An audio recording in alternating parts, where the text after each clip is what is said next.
Good evening from Hawaii, Iceland. Good evening from วัดพุทธปัญญา Buddhist Monastery, California. Good morning, Thailand. Welcome to Pitch of Family. We group the groups of Pitch of Family in order to set or collect information on peace, because we realize that peace is important in every breathe in and breathe out. Peace is very important in every step of life. And then peace is the feeling of universal people, or peace is a universal feeling. When we talk about peace,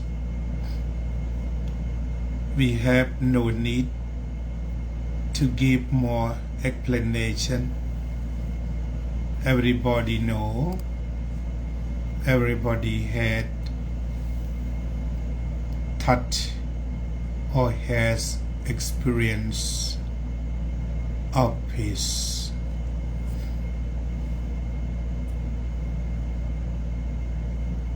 Or someone has experience of suffering, then he or she wait for ending of suffering, and after suffering is over, peace exit. Originally, peace is always exit, but suffering comes from the cause. When the cause of suffering is over, suffering also is over. Keep the normalcy of mind. So, in daily life, peace is the foundation of all movement of life. You see, when you wake up in the morning, you feel good, feel fresh, feel clean, clear, calm. That feeling is good. กราบนมัสการวันนี้ไปตักบาตรที่ลานโพธิธรรมวัดปราสาทนิกรค่ะจากคุณเยาวดี ขอบคุณมากอาตมาอยู่ระหว่างการเดินทาง ก็ได้ดูการถ่ายทอดสดจากของท่านอาจารย์ทิติก็รู้สึกปลาบปลื้มปรีดาปราโมทย์กับกิจกรรมที่อุบาสกอุบาสิกาวัดปราสาทนิกรมีศรัทธาอย่างเข้มแข็งรวมตัวกันโดยมีท่านอาจารย์ทิติดร.ณรงค์เป็นผู้นำต้อนรับพระสงฆ์จากสวนโมกข์ซึ่งท่านมีเมตตาได้มาเยี่ยมชมแล้วก็ได้มาสาธิตอธิบายให้เห็นอย่างแท้จริงว่าการตักบาตรสาธิตเป็นอย่างไรจุดประสงค์ของอาตมาจะได้นำเสนอเรื่องของการ สร้างลานโพธิธรรมและหินโค้งก็เพื่อที่จะเดินตามอุดมการณ์ของสวนโมกขพลารามนั่นเองกล่าวได้ว่าเรื่องทางวัตถุพี่น้องชาววัดปราสาทนิกรร่วมมือร่วมแรงร่วมใจสละกำลังกายกำลังใจกำลังทรัพย์หยาดเหงื่อแรงงานทั้งหลายทั้งปวงลงมาใครทำอะไรบ้างก็ขอให้รู้สึกยินดีปราโมทย์ว่าภาพที่เราฝันก็คือวันนี้วันอาทิตย์นี้ที่ได้กระทำไปแล้วและ2 อาทิตย์ก่อนว่าถ้าเราได้พัฒนาวัดไปในทิศทางสีเขียวเน้นไปในเรื่องการรักษาสิ่งแวดล้อมทางธรรมชาติทำได้ง่ายลงทุนน้อยขอเพียงร่วมมือร่วมแรงร่วมใจกันให้มากดังที่ได้กล่าวบ่อยๆว่าพอแล้วสำหรับการก่อสร้างลานธรรมเสร็จก็จบเลยอย่าไปสร้างอะไรอีกขอให้รวมตัวกันสร้างใจสร้างคนสร้างชุมชนให้เข้มแข็งสวัสดีลูกปอเช่ตาหลวงมาเห็นลูกนั่งอยู่กับพ่อเหมือนกันขอบใจมากนะลูกนะที่ให้ความสนใจอย่างมากก็ขอให้เราได้นึกถึงปอเช่เด็กชั้นป .4 ที่มีจิตสำนึกรักวัดปราสาทนิกรเขามีรูปพ่อหลวงขำพ่อหลวงชอบพ่อหลวงฤทธิ์พ่อหลวงพวงมีทุกรูปอันนี้ก็เรียกว่าลึกซึ้งอย่างมากทีนี้เราก็ต้องคิดว่าเราถึงเวลาที่จะต้องสร้างวัดให้ลูกหลานวัยชั้นป .4 ให้เขาได้เห็นประโยชน์ของวัดมาแล้วก็ได้เห็นความร่มรื่นเห็นกิจกรรมที่ประทับใจก็คิดว่าวันนี้ปอเช่ก็คงจะประทับใจกิจกรรมที่ตาหลวงทิติลุงหลวงนรงค์อาหลวงนรงค์ได้ช่วยกันขับเคลื่อนโดยนิมนต์หลวงตาจากสวนโมกขพลารามอย่างน้อยเธอคนหนึ่งให้ประทับใจ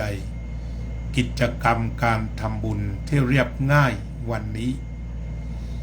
การทำบุญที่เรียบง่ายมีแต่เรื่องธรรมะปู่ย่าตายายมาร่วมกันคุณปู่เป็นคนนำสวดมนต์ลูกหลานเรียกว่า3 รุ่นเห็นแล้วน่าประทับใจมีโยมจิตแล้วก็มีหลายคนด้วยกันได้มาร่วมกันโยมจิตช่างแปะปอเช่นี่3 รุ่นมาวัดหมดลองนึกดูเนี่ยก็มากันหมดปู่ก็มาพ่อก็มาหลานก็มาอันนี้ถ้าว่าปากสะคิดแบบนี้ทั้งหมด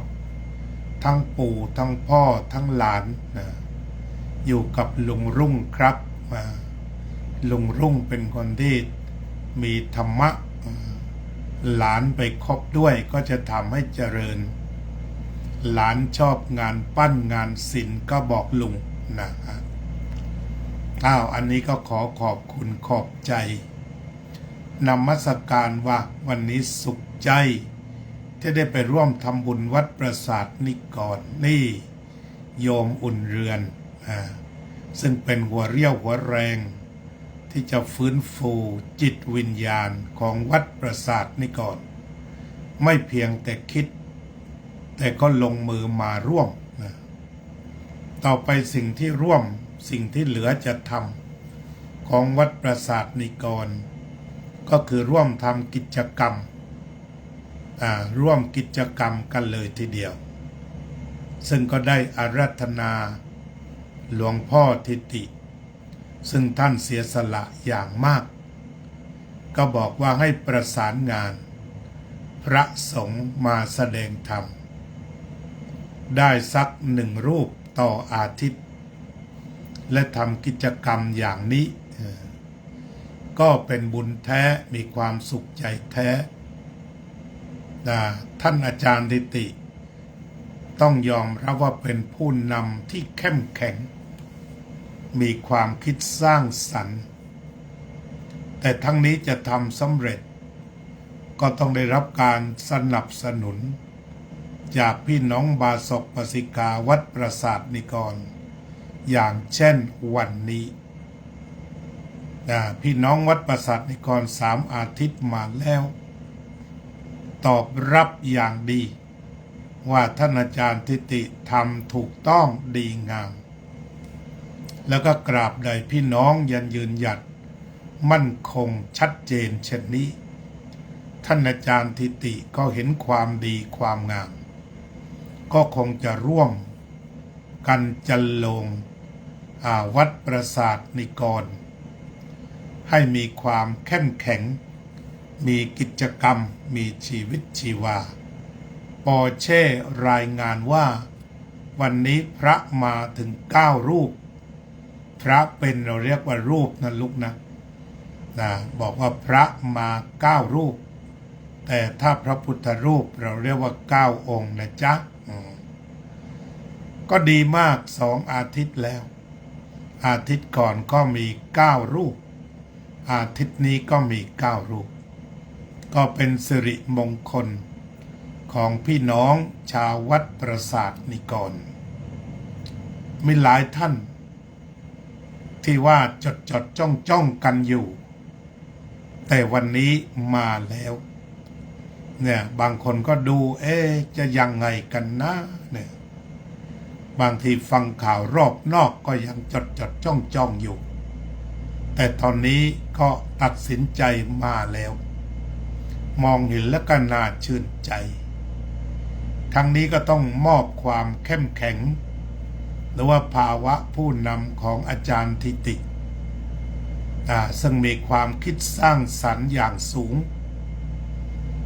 คิดถึงตาหลวงก็คิดถึงทุกคนเหมือนกันนะคิดถึงลูกปอเช่ด้วยคิดถึงทุกคน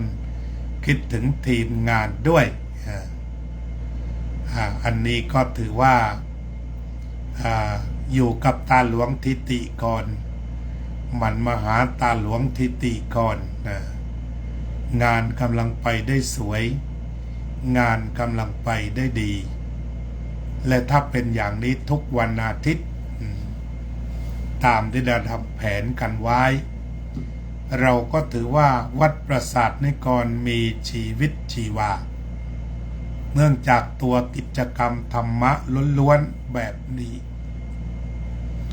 วันนี้ก็เป็นเรื่องที่ดีมากที่พระระดับอินเตอร์เช่นท่านสุธรรมเคยเดินทั่วอเมริกา วันนี้ก็ไปด้วยก็เรียกว่าพอเราทำความดีที่วัดปราสาทนิกรพระที่อยู่ทิศต่างๆก็มาร่วมด้วยช่วยกันแล้วก็พี่น้องก็คึกคักดีตรงนี้เราก็ต้องถวายความอุปถัมภ์ถวายความเคารพหลวงพ่อหลวงตาทิติของเราซึ่งเป็นผู้นำที่เข้มแข็งและก็มีความคิดสร้างสรรค์เป็นเรื่องที่ไม่ง่ายที่ได้อาราธนาพระสงฆ์จากส่วนโมกข์ถึง5 รูปที่เก่งๆด้วยกันทั้งหมดก็ปรึกษากันไว้ว่าถ้าเป็นไปได้ก็ขออาราธนามาสักอาทิตย์ละรูป วางไว้ไม่รบกวนท่านมากมาแสดงธรรมให้ก็จะทำให้กิจกรรมวันอาทิตย์ของเราเรียกว่ามีธรรมะเป็นหลักตลอดไป การทำบุญแบบนี้ทำได้ง่าย โดยไม่ต้องคิดไปทำพุ่มผ้าป่าไม่ต้องวางบาตรเขย่าเงินอะไรต่างๆแต่ว่าทุกคนมากันด้วยใจญาติโยมเอาภัตตาหารมาเหลือเฟือพระสงฆ์ก็มาด้วยใจใครมียานพาหนะใดๆก็ช่วยเหลือเกื้อกูลกันแล้วเราก็จะสามารถดำเนินกิจกรรมนี้ของเราไปได้อย่างมั่นคงและแน่นอนทีเดียววันนี้ก็ฝากความดีใจธรรมดาเป็นธรรมะภาคภาษาอังกฤษแต่พอดีฝรั่งไม่มา วันนี้ก็พอดีเดินทางไปเยี่ยมเยือนเกาะฮาวายนั่งอยู่บนรถส่วนใหญ่ที่เราไปเยือนก็คือเยือนธรรมชาติแล้วก็ไปเยือนงานต่างๆนั่นก็คือการอนุรักษ์ธรรมชาติแล้วก็มีการสร้างเมืองมีความเจริญฝั่งหนึ่งแต่อีกฝั่งหนึ่งก็คือเป็นเรื่องของธรรมชาติทั้งหมดและวันนี้ก็ได้ไปดูเรียกว่าวิธีการทำภูมิทัศน์หลายแห่งถ้ามีโอกาสก็ได้ไปทำที่วัดปราสาทนิกรคือเรื่องของภูมิทัศน์นี่ก็จำเป็นของการเกิดบ้านเกิดเมืองอย่างที่เราทำลานโพธิธรรมแล้วก็จะได้ปลูกดอกไม้ปลูกไม้ประดับเห็นแล้วก็ตื่นตาตื่นใจชื่นตาชื่นใจอย่างแท้จริงก็ขอขอบคุณพระสงฆ์จากสวนโมกทั้งหมดที่ได้มารดน้ำพรวนดินนออ่อนๆของอุดมการณ์สวนโมกที่กำลังจะฝังลงที่วัดปราสาทนิกรที่ลานโพธิธรรมแห่งนี้แล้วก็คิดว่าถ้าได้แรงหนุนจากสวนโมกมาสักอาทิตย์ละ1 ครั้งหรือเดือนละ1 ครั้งตามแต่ท่านจะเมตตาเราก็จะสามารถทำเสียงธรรมจากลานโพธิธรรมนี้ให้ดำรงคงอยู่ได้ต่อไปนี่ก็คือเรื่องที่น่าชื่นใจอีกวันหนึ่งของวัดปราสาทนิกรก็ขอขอบคุณทุกคนโดยเฉพาะโยมจิตช่างแปะและปอเช่อันเป็นต้นแบบของคนมาวัด3 ชั่วคนที่ยังมีชีวิตอยู่บนผืนแผ่นดินวัดปราสาทนิกรเราจะต้องส่งต่อให้ลูกหลานบนผืนแผ่นดินที่ชุ่มชื่นร่มรื่นและก็เบิกบานเป็นลานโพธิธรรมเป็นที่ศึกษาเป็นที่ปฏิบัติเป็นที่เผยแผ่อย่างจริงจังและก็มั่นคงก็ขอขอบคุณทักทายชาวลานธรรมวัดปราสาทนิกรมาแค่นี้ก่อนเดี๋ยวกลับไปภาคภาษาอังกฤษอีกครั้งหนึ่ง Ladies and gentlemen, I talk about activities in the southern parts of Thailand. It is my temple that I retreat last rainy retreat, and now many people set the playground for study, practice, and spreading the Buddha's Dhamma or the Buddha teaching. Every Sunday, they would come and make morning chanting, observation of Panchasila, Atthasila, and then giving the sermon giving the lecture, people listening the lecture, offering the food to monk, that very meritorious activities. It is the collection of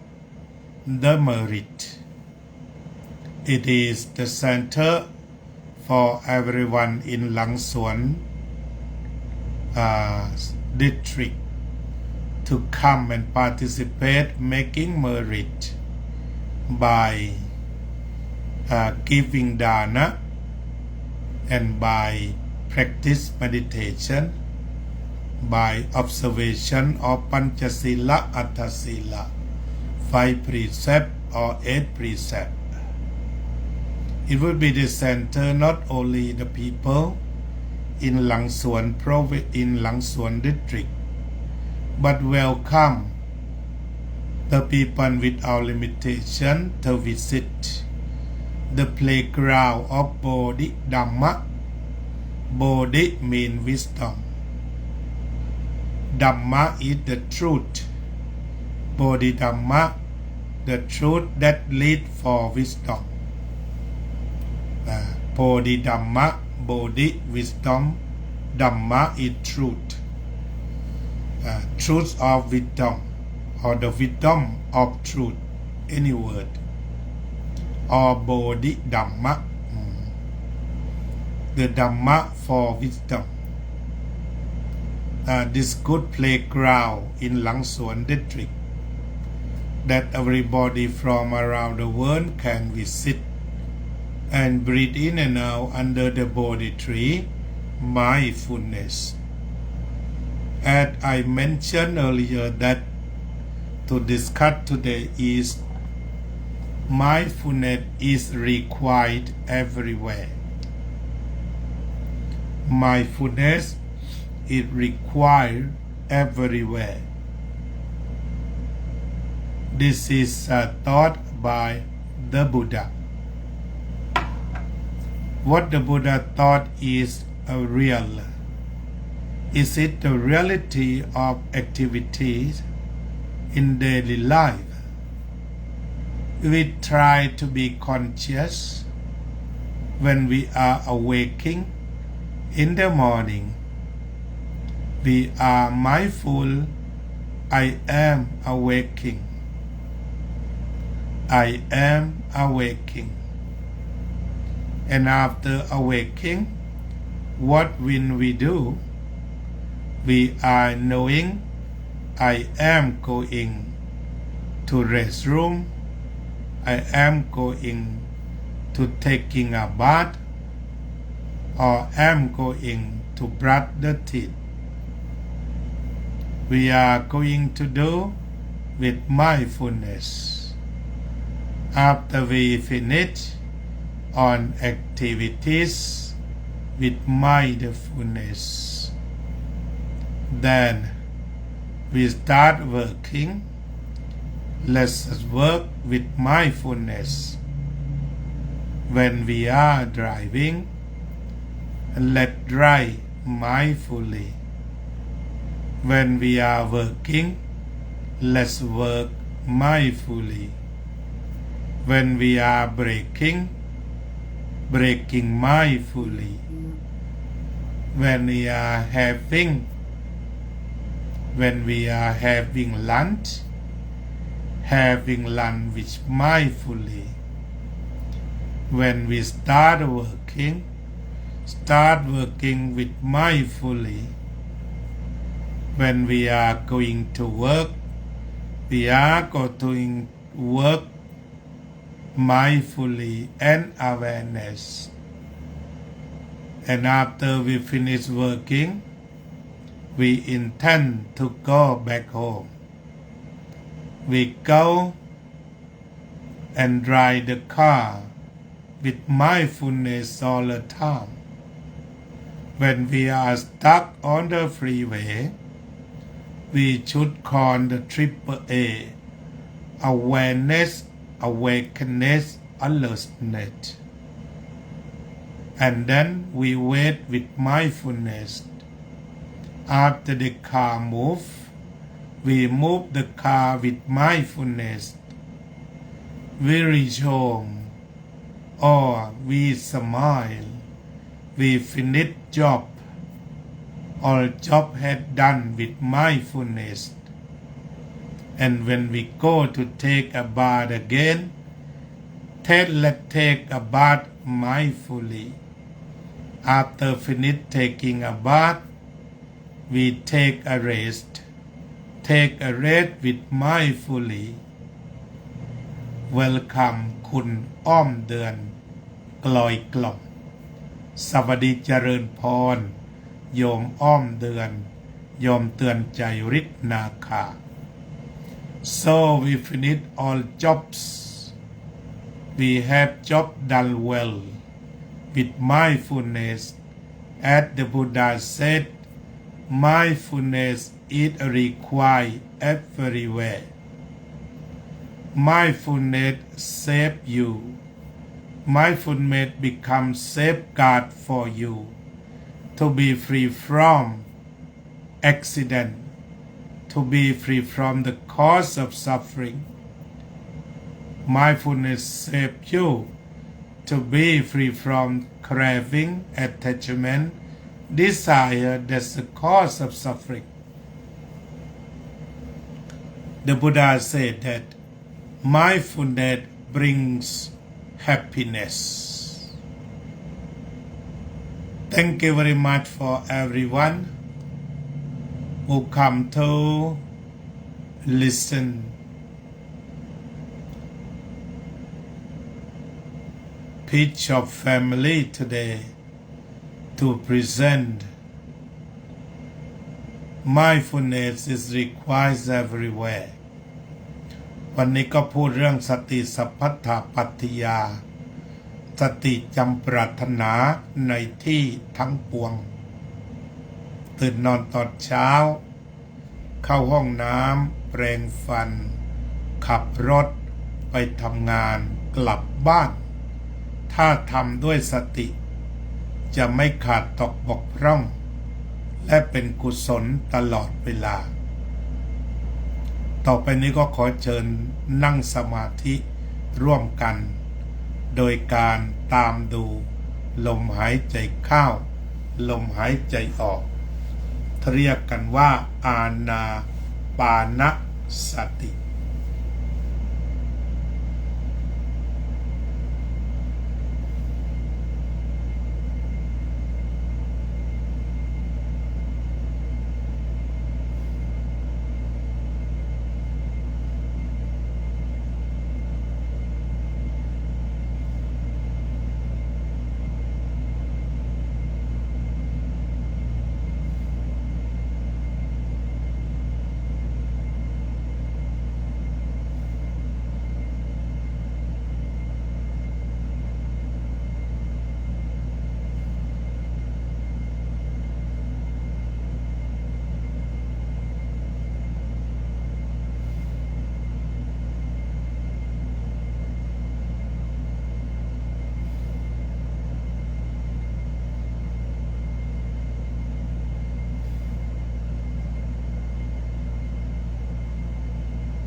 May all living beings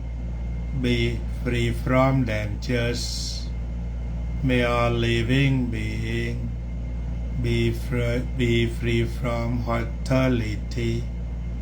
May all living beings be free from suffering. May all living beings be free from danger. May all living beings be peaceful and happy. Thank you very much. สัพเพสัตตาสัตว์ทั้งหลายที่เป็นเพื่อนทุกข์เกิดแก่เจ็บตายด้วยกันทั้งหมดทั้งสิ้นอเวราโหนตุจงเป็นสุข เป็นสุขเถิดอย่าได้มีเวรแก่กันและกันเลยอัพยาปัจจาโหนตุจงเป็นสุขเถิดอย่าได้พยาบาทเบียดเบียนซึ่งกันและกันเลยอานิคาโหนตุจงเป็นสุขเถิดอย่าได้มีความทุกข์กายทุกข์ใจเลยสุขีอัตตานังปริหารันตุจงมีความสุขกายสุขใจรักษาตนให้พ้นจากทุกภัยทั้งสิ้นเทินอภิวาทนาสีลิสะนิจจังวุธาปจายโนชัตตารโอธรรมาวัฏันติอายุวันโนสุขังภะลัง May our living be free from danger, hostility, violence, and aversion. May our living being free from suffering. May our living being be peaceful and happy.